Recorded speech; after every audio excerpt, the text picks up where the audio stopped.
ce jeudi, on n'irait pas aux États-Unis, on n'ira pas là-bas, mais on va en France pour parler de cette motion destitution visant le président Emmanuel Macron. Une épée de Damoclès au-dessus de l'Élysée, après la chute du Premier ministre. Oui, René Sauglon pourrait le dire comme ça, la vie politique française est secouée par une succession de crises qui fragilisent l'autorité présidentielle. Après la démission forcée du Premier ministre, conséquence d'un climat de défiance à la fois au sein de la majorité et dans l'opinion publique, c'est désormais Emmanuel Macron lui-même qui se retrouve au centre de la tourmente. Une motion de destitution a été déposée à l'Assemblée nationale par plusieurs groupes parlementaires qui l'accusent d'avoir aggravé l'instabilité politique par une gestion trop verticale du pouvoir.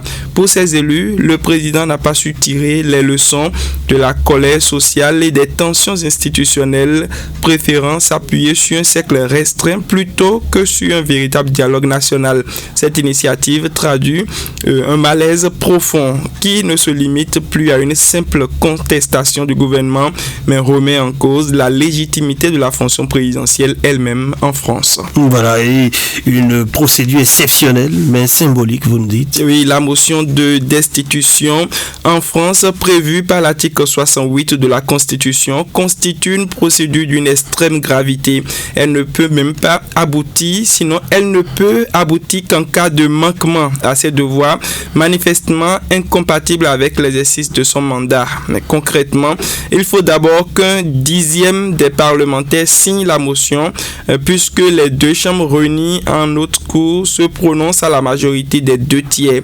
Autant dire qu'au regard des déséquilibres politiques actuels, un tel scénario reste très improbable en France. Toutefois, l'enjeu n'est pas uniquement juridique. Sur le plan politique, le simple dépôt d'une telle motion a un poids considérable dans la balance. Il place le président sous une surveillance permanente et l'oblige à se justifier devant la représentation nationale comme devant l'opinion publique. Même si la destitution n'aboutit pas, le processus en cours fragilise Emmanuel Macron, c'est clair, et met en lumière les divisions du camp présidentiel, offre ainsi une tribune inespérée à ses adversaires politiques.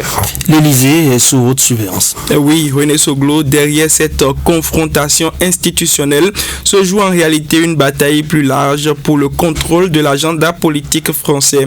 Emmanuel Macron, déjà affaibli par une série de mouvements sociaux, des critiques sur sa politique économique et des tensions autour de la réforme des institutions, voit désormais son mandat menacé par une opposition déterminée à exploiter les moindres détails. Ses adversaires espèrent que cette motion, même sans succès juridique, aura pour effet d'entamer son autorité, de réduire sa capacité à gouverner jusqu'à la fin de son quinquennat. Ses partisans, de leur côté, dénoncent une manœuvre politicienne destinée à entretenir la confusion et miner l'image de stabilité que la France cherche à projeter à l'international. Dans ce climat, chaque geste du président est scruté, chaque décision commentée comme si une épée de Damoclès, comme on a commencé par le dire au départ, planait désormais au-dessus de l'Élysée.